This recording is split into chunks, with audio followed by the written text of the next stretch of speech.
Over to you, John Pilger.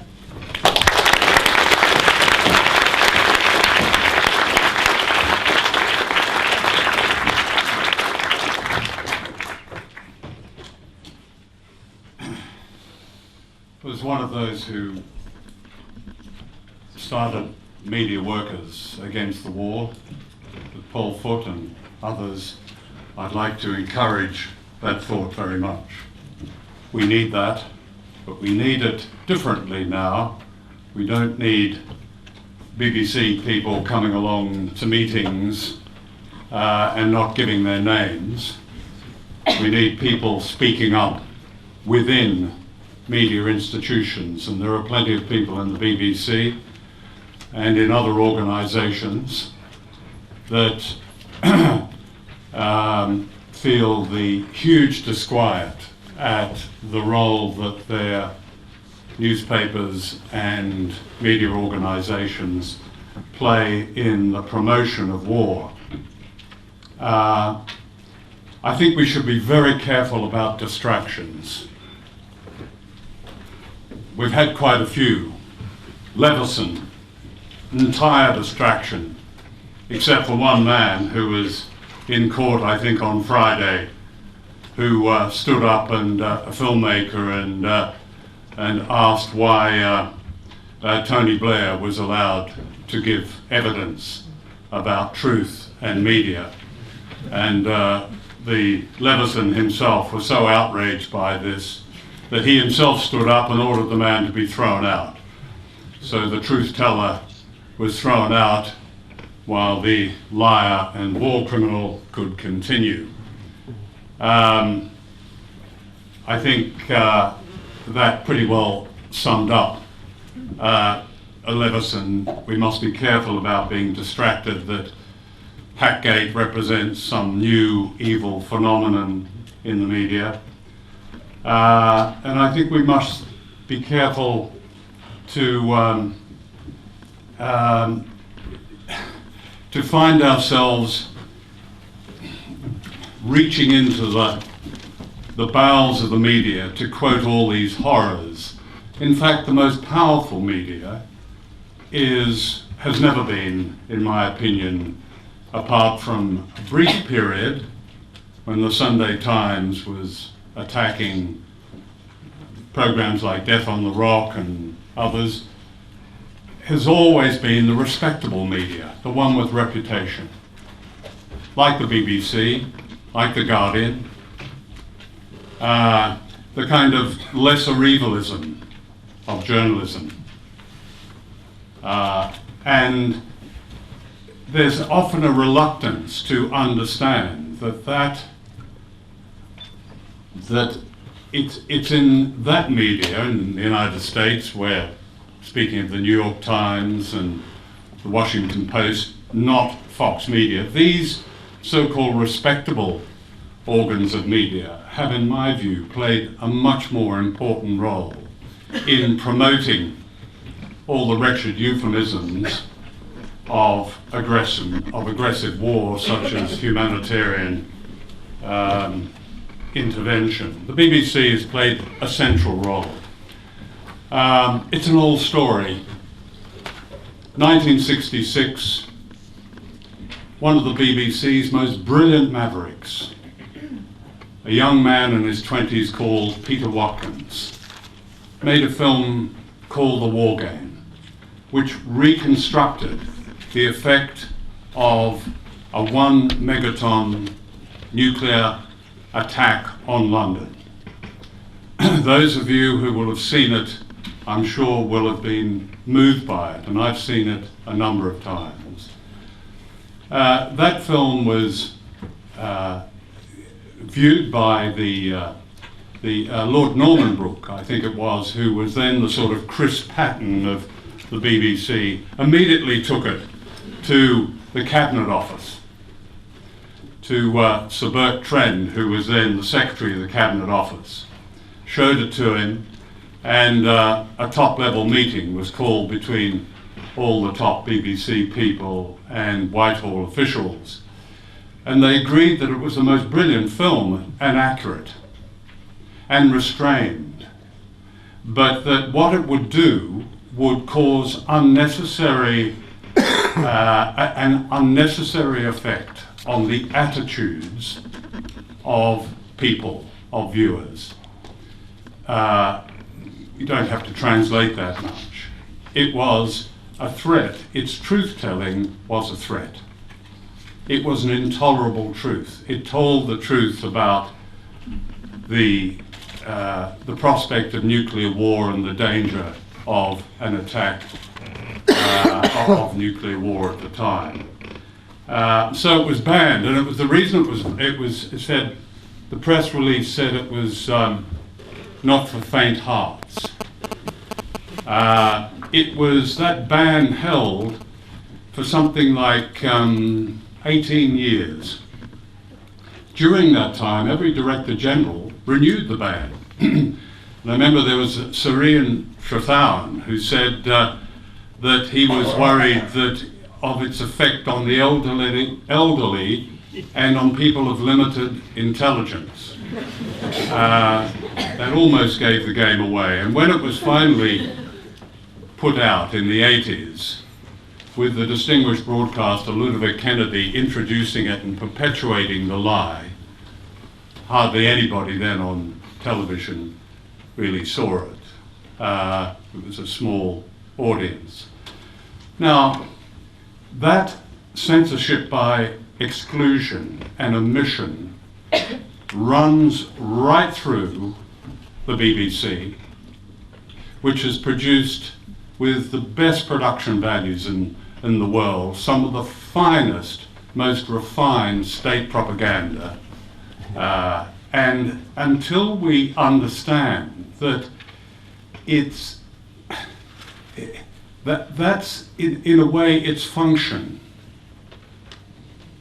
And I'd be here all day going back with many other examples. The Iraq War, the BBC came out worse in the University of Wales study, the media tenor study that put the BBC at the very bottom of those broadcasters around the Western world that gave any kind of glimpse of an opposing view that represented what the majority of the people, for example, of this country said.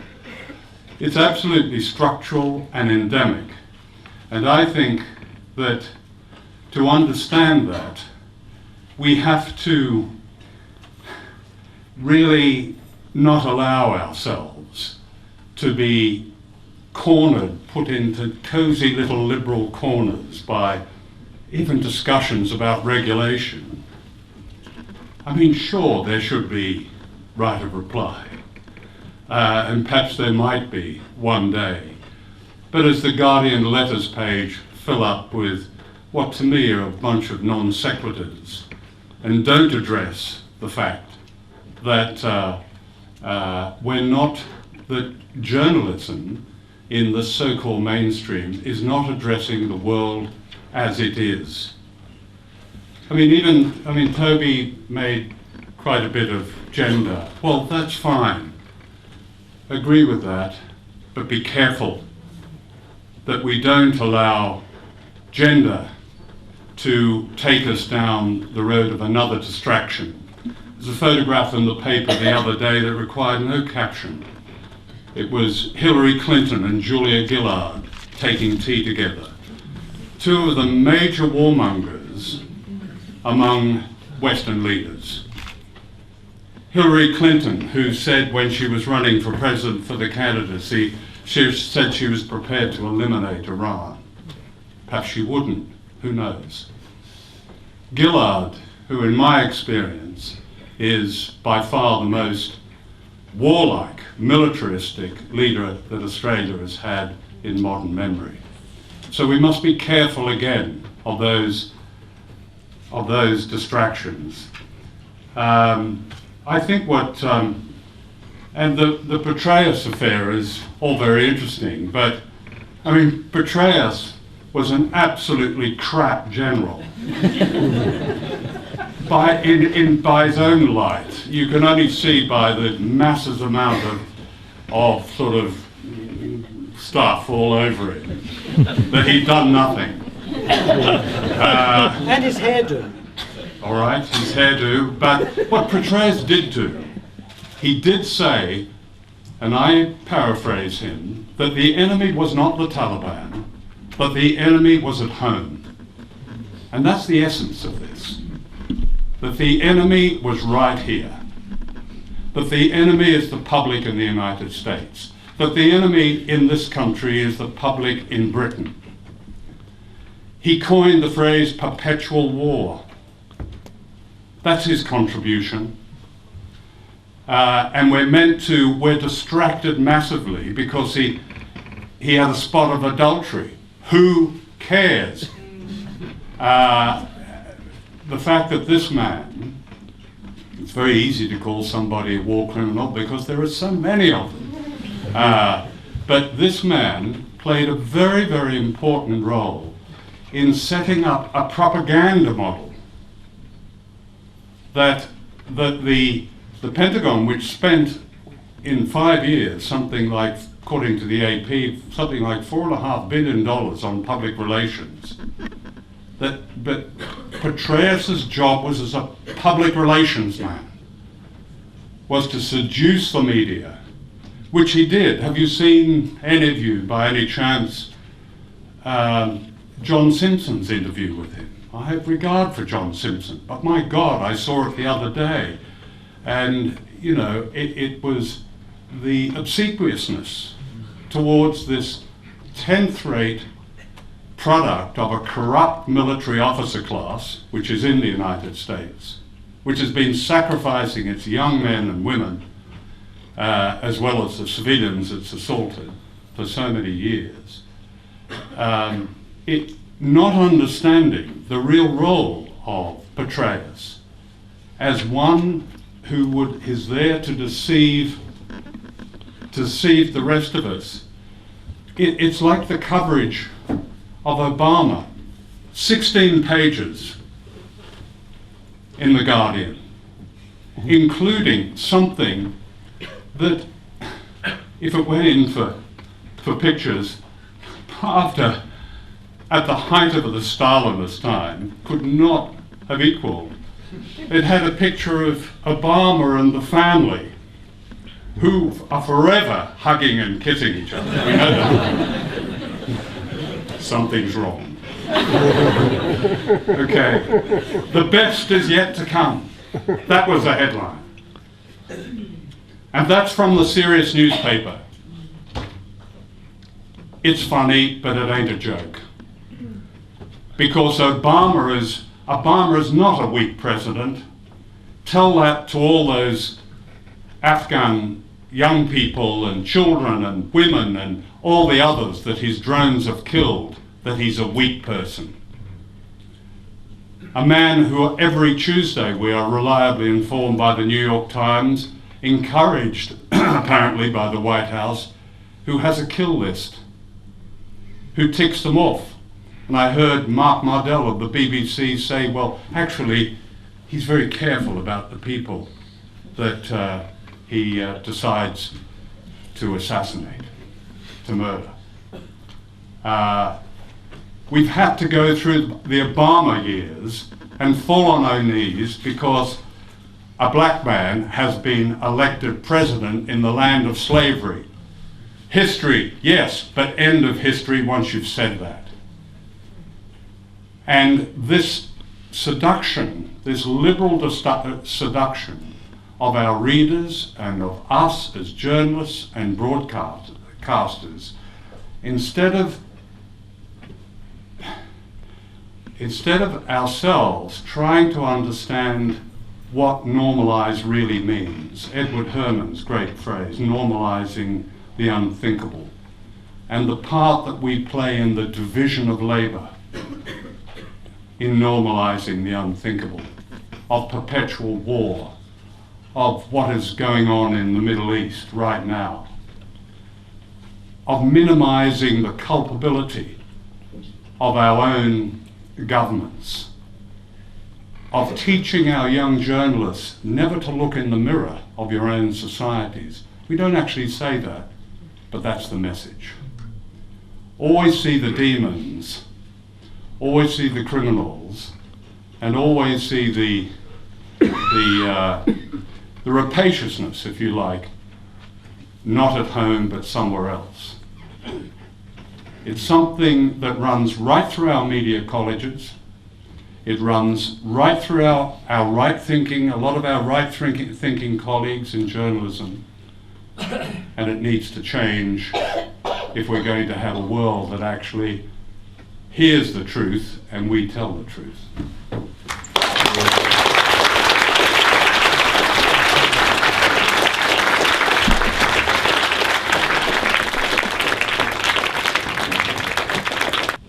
A number of speeches for Stanley Baldwin, the Prime Minister. So he really established the principles of the BBC very, very early. The high-mindedness that you get from BBC journalists who've just given you one side of something, say like the present Israel-Gaza situation, is something that needs to be taken apart over and over again.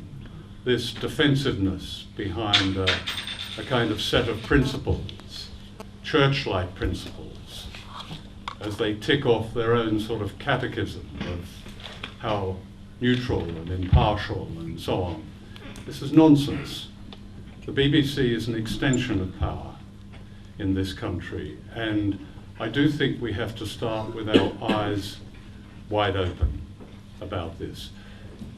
Your question, I think, how many journalists, if I heard you rightly, sorry, you're there, came forward. Actually, you come forward. Well, none of them came forward. I had to go and get them. Well, a few, like David Rose and Raggy Omar and others, spoke out in my film. I did interview a number of renegade people in the BBC, and we were prepared to show those with their identities blacked out. But then after some discussion, we realized that would possibly identify others, and they were so worried about this. I mean, it was interesting, the state of fear about being caught speaking outside the BBC, that we dropped about 3 or 4 interviews of people inside it. That's why I think Media Workers Against the War, something like that has to really go to people in the media and ask them, really demand that they question their own roles within the media. I think that's absolutely critical. You only, the anger this causes, you only have to look at the media lens and to see how apoplectic a lot of these BBC people get when they're asked perfectly reasonable questions about why Jonathan Marcus, for example, who's back in form as their, I think, diplomatic correspondent, who paints the Middle East as a PR problem for Israel, time and time again, and many others. We don't almost descend into personalities, but these people are true believers, and that's where the debate has to be. That it's not about Murdoch. I think everyone, the public, has certainly got it about Murdoch. Murdoch is a bad man. Right, we got that. Now what else? Where is the insidious? Where is the censorship by omission? How does it work? And why aren't journalism students, and I don't know what happens in Goldsmiths. I'm sure very good things happen in Goldsmiths. My daughter, who's a student here, tells me, especially about Des Friedman. It's like a plug in there. But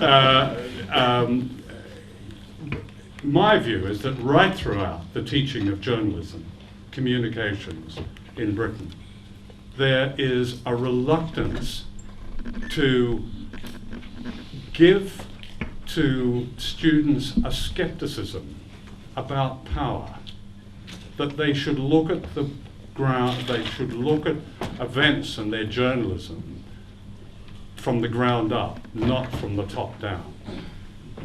We watched your film in our class. Sorry? You watched it? Good, yes. okay. We'll do some more then. There are many honourable exceptions to that, as there is in journalism itself. But I think it might be called rather grandiosely a philosophical argument. It's certainly a political argument of understanding about of what we do. I mean, this gentleman here mentioned WikiLeaks. Look at the absolute anger within the media towards WikiLeaks, because WikiLeaks shamed. It pulled out more scoops than people have had in a lifetime. It revealed things that told people how their governments lie in public and tell the truth to each other. So, yeah. Okay. Well, the drones have been coming for quite a long time, because the electronic battlefield was first designed about 20 years ago. And Toby's quite right. The idea is to kill as many people as possible, as long as they're not your own. And the drones now are a system of international murder. And I think some of us should scratch ourselves and think, have we really got to a point where we can simply read and pass on that, backed by the British government, the US president is now a declared assassin, that he selects, after prayers on Tuesday, he selects the victims. That's what drone warfare is about. Otherwise, they're selected by people sitting in front of consoles, and every time they hit a target, up goes the word bug splat. It's a kind of bad fiction, but it's all very, very true. What is the answer? Again, I suppose I extend what I was suggesting up there, was that we're not caught within the web of debating within it. Your question, the lady who is a campaigner up there, is a very good one. I've always thought direct action against the media can have some extraordinary effects. David probably remind me, but there was something against BBC Scotland, I thought, recently, that did quite well. The Scots do this much better than here, but that direct action should have been against the Murdoch empire a long time ago. It should be against the BBC, and it should be separating what really matters, the crimes of our governments and what they do to large numbers of people in the rest of the world, and also the sanitizing of social crimes that they're committing in this country. You'll see the destruction of institutions like the National Health Service is presented under this catch-all word austerity, which is the headline. You hear it on the BBC News, you hear it throughout. there was a brief moment in 2008 when most of the media couldn't ignore the fact there'd been an enormous crime in Wall Street, and that a lot of people were revealed to have stolen huge amounts of money. Companies collapsed, the system had gone down, and the banks received a kind of media opprobrium that they'd rarely got. That quickly shifted away from the banks to us. That we are really the cause of it, and therefore we, I'm talking about those who can least afford to, therefore we have to pay for these crimes. That's a social crime. I think it's understanding that and teaching our young people that and teaching ourselves that. Are we, it's only by doing that, are we going to have some sort of, I personally think that much of the media is a complete dead loss, and that we should, if we're going to have direct action, let's do it. But really wringing our hands and asking whether some overpaid manager in the BBC or producer is going to change his ways or her ways, I think it's pie in the sky.